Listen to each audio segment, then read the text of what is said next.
Welcome to Testimony, a musician story.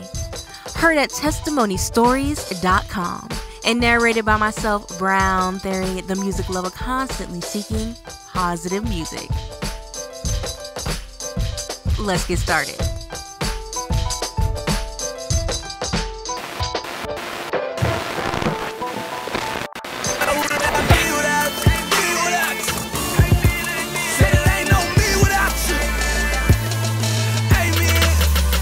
Who would've thought I'd be right here? Not me, not this, not never. My Lord, my God, I'm a ride for whatever. Any endeavor, whenever, wherever. As long as you got me, I'm riding, you know it's whatever. On that sin, that was on me. A little rat to do, homie, that was on me. I should've been there for you. I was too conceited. When people got close, I abused their love, I lied, I cheated. My granddaddy died. Reconcile was born Ronnie Lillard on March 20th, 1989 in Fort Myers, Florida. He grew up in a trailer and loved to be outside. Mama was gone, hated my father. I contemplated suicide at night, I cried, losing. My house was hell, me and my sister went through it. Courtrooms, probation, got kicked up out the home. I wanted to change. You know, we used to play in the ditch, catch tadpoles. You know what I'm saying? I had sticky fingers, so I stole a lot. My grandma told me back in the day, she told me, if you write your name on it, that means it's yours. And so I was still stuff and write my name on it. I felt like it wasn't stealing anymore. Just grew up in a household like that. We didn't have a lot of money. You know, we lived in a house that it was a lot of adults. And so everybody kind of lived in one house at one point. In that trailer, it was, you know, me, my brothers and sisters, and my moms, my grandparents, my uncle. You know, it's kind of, you know, families in and out of that house over in North Fort Myers. I started out growing up. I had two parents in the home. And as I started to grow, you know, and just years started to pass, you know, the household just kind of fell apart. And, you know, there was some infidelity. There was definitely some brutal fights. It was a tough home, man. And it didn't last. And so everything split, and each of my parents moved on.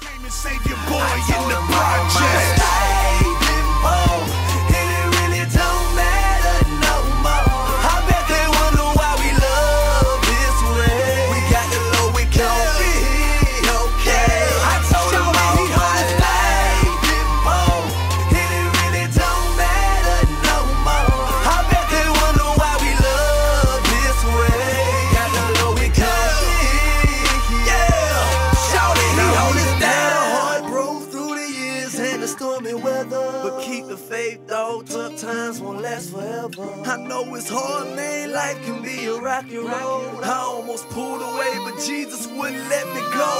And all those times, dog, I thought that I was all alone. Your footprints led the path, Lord, you kept me strong. And though I cheated you, God, you never given up. So we forgive them, Lord, cause you forgiven us. His parents split up when Ronnie was in junior high, and he stayed with his father. His father did his best to raise him to be a decent young man, but Ronnie's attitude proved to be a bit challenging. As I was getting older, I was starting to smell myself. You know what I'm saying? I started having a chip on my shoulder just because I was angry and I was upset about how life was turning out. You know, how dysfunctional our house was. I started doing things in school and just getting more in trouble, getting in more fights. And my dad would try to check me. I'd rebel.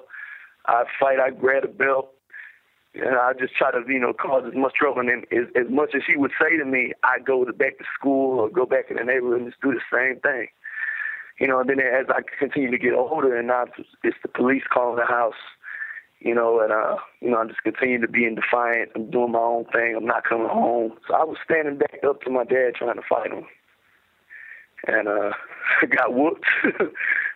My dad's a big dude, man. He used to work in corrections and whatnot out in the juvie jail facility. So he had all them locks and them holes and them moves. And But, you know, it's just sad that's what I was, that I didn't want to be checked. I just wanted to rebel. I wanted to do my own thing.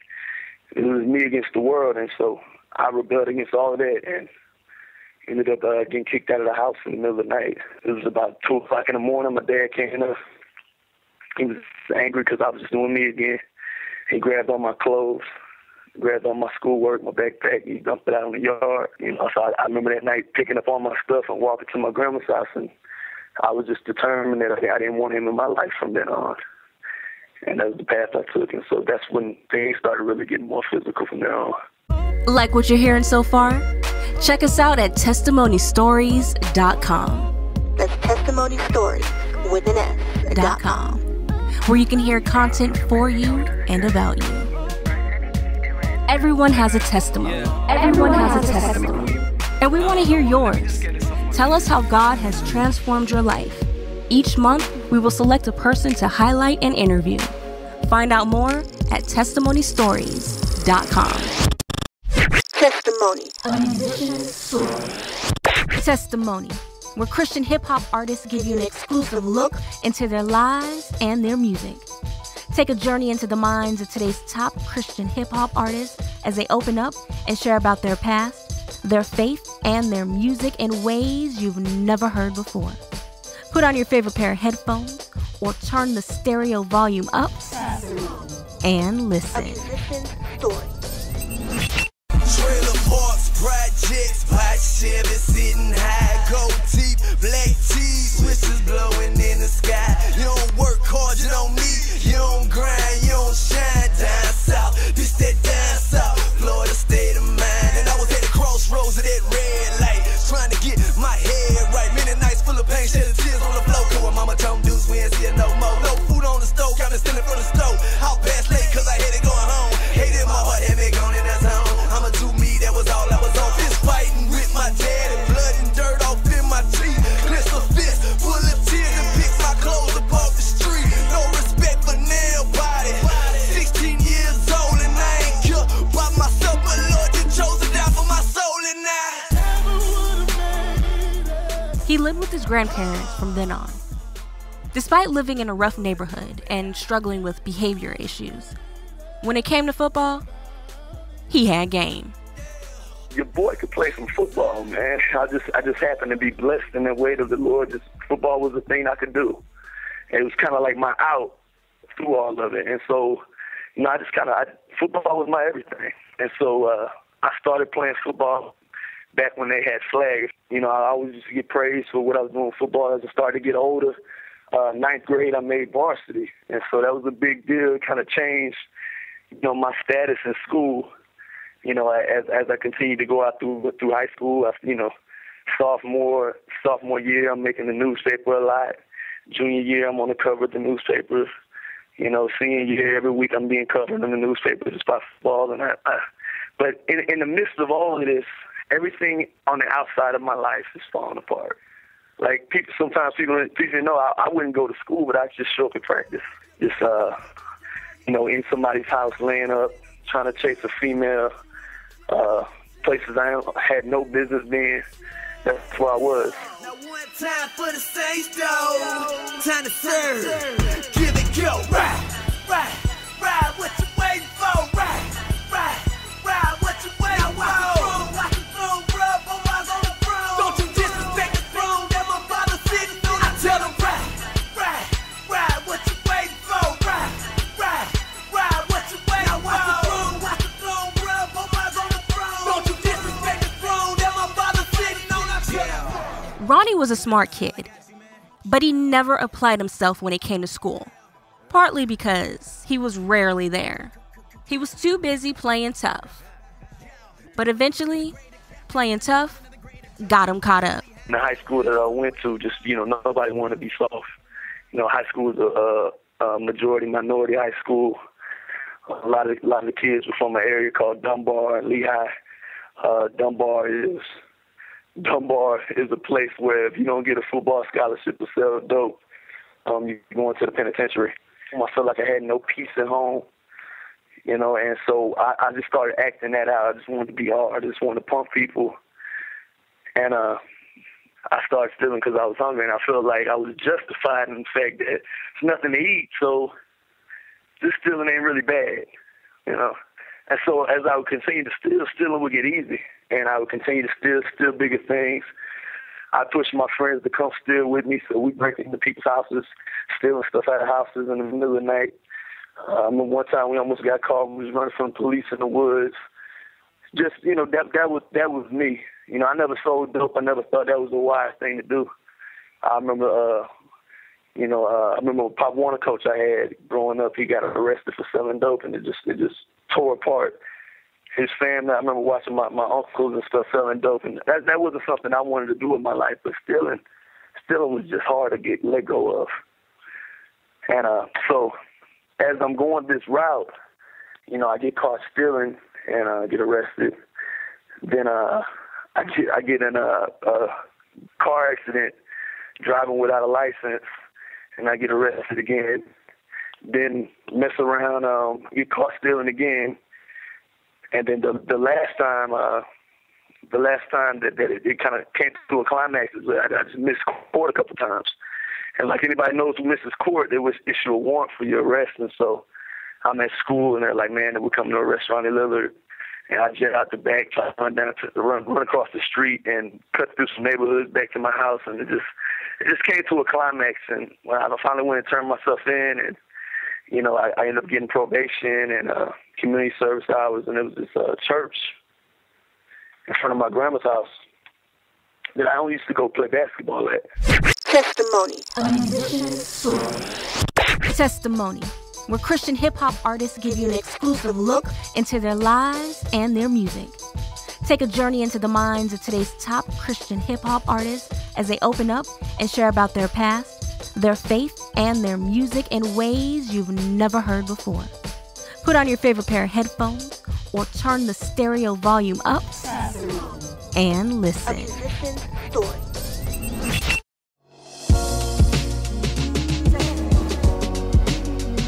Connect with Testimony, a musician story through social media. Find links to our Facebook, Twitter, Instagram, and more at testimonystories.com.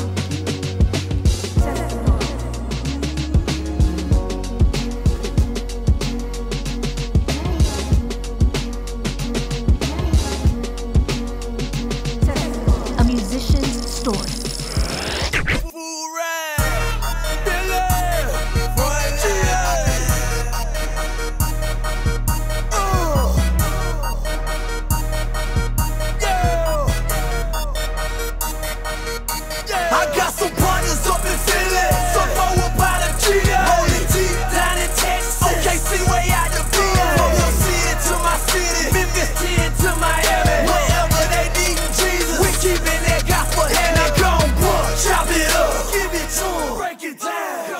That church that he used to frequent from the outside to hoop at became the initial stepping stones that would change his life for the better once he stepped inside.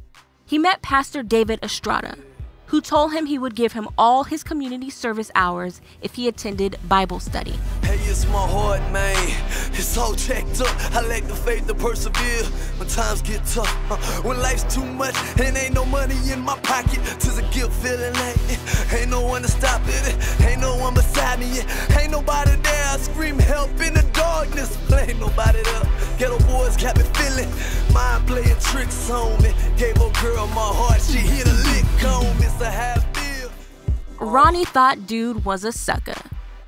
Because if all he had to do was show up physically and not check in mentally, then heck yeah, he was gonna do it.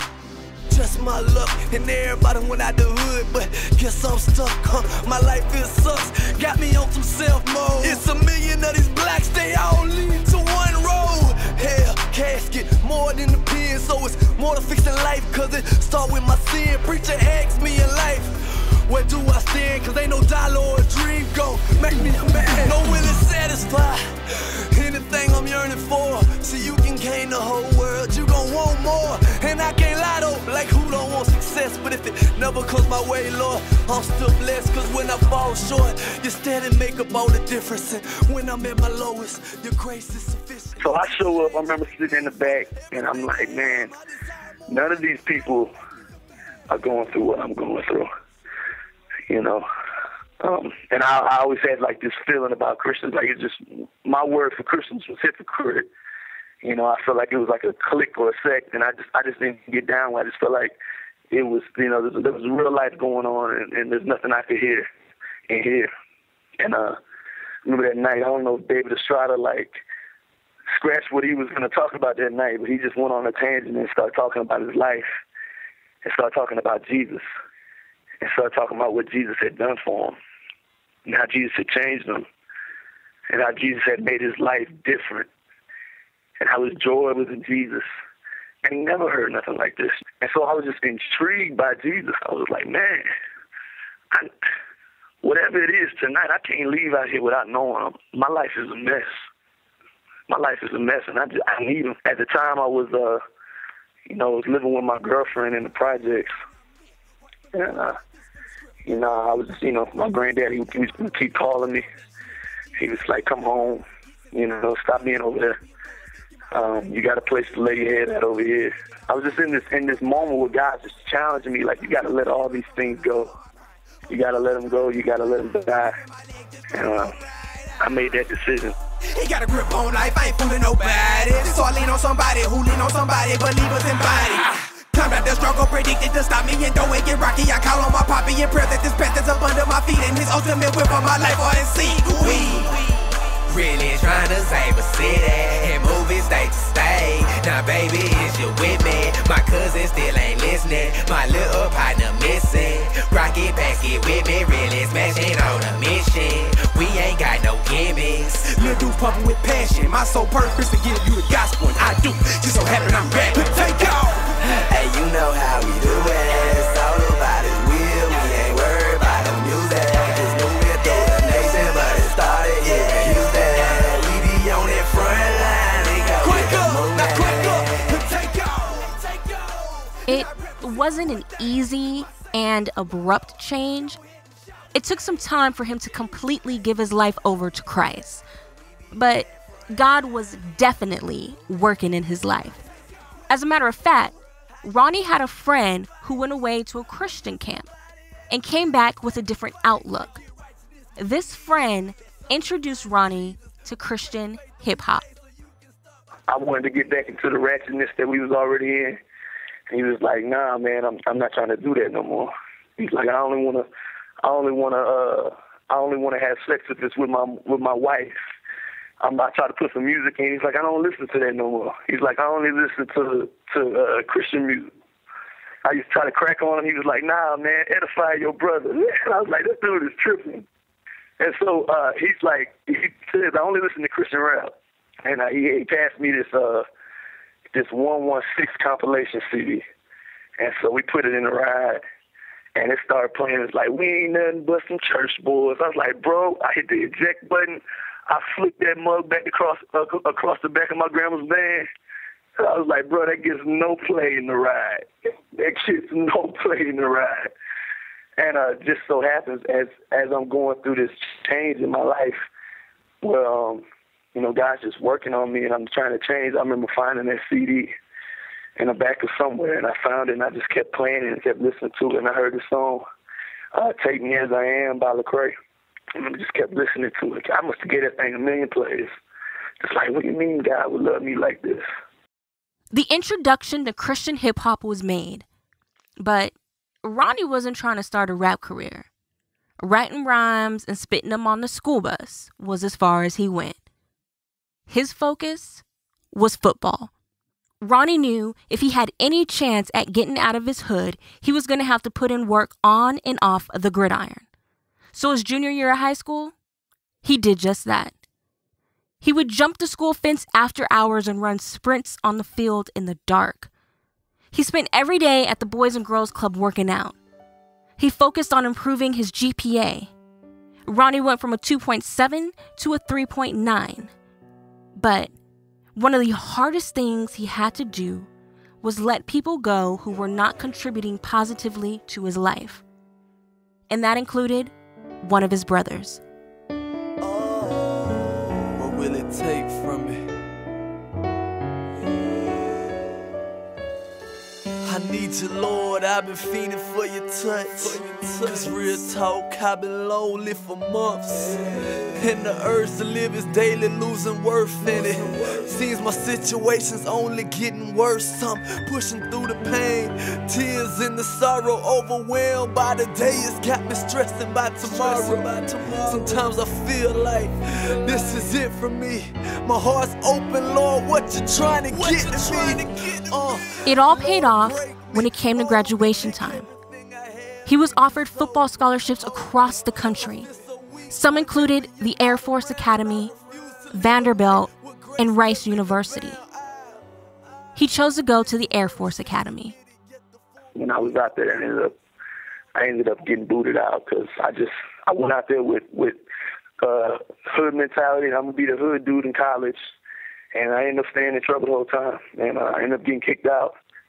And I was getting in trouble, like just not doing what I was supposed to do. And they had rules, and I was just trying to be defiant, trying to be hard, trying to punk people out there. And it was just like, you're not in the hood no more. This ain't 4 Miles, Florida. This is college. They gave me a choice where I could either quit, or I could either allow them to kick me out. And so I quit around signing day. And I remember just being home. My sister said this thing. I was sleeping on the couch for like a month. And my sister said this thing. She was like, you ruined your life. You blew it. And now you're not going to do nothing with your life. And I remember it was in that moment just being like, man, it was a low point because it's like everything you had worked for, everything I had a dream for felt like it was all gone. And it was because of me. I started realizing that while I was out there that, I didn't really know the Lord. I didn't know the Lord. I didn't really have a relationship with him. I didn't know what it was like to live for him. And while I was home, I just wanted to make a stance that I'm going to know God. I'm going to have a relationship with Jesus. And so I just started pursuing him for myself. Because I just knew for my livelihood, I was going to need him. I was going to need him if I was going to survive. Testimony. A musician's story. Testimony, where Christian hip-hop artists give you an exclusive look into their lives and their music. Take a journey into the minds of today's top Christian hip-hop artists as they open up and share about their past, their faith, and their music in ways you've never heard before. Put on your favorite pair of headphones or turn the stereo volume up and listen. A musician's story. Everyone has a testimony, and we want to hear yours. Tell us how God has transformed your life. Each month, we will select a person to highlight and interview. Find out more at testimonystories.com. Testimony. Download the podcast of Testimony, a Musician Story on iTunes. Find out how at testimonystories.com. A musician's story. They say who the sun sets free is free indeed. I know I need it every day. I see that you are the core of my life, and I can never go back, cause I can never pay the price, yeah.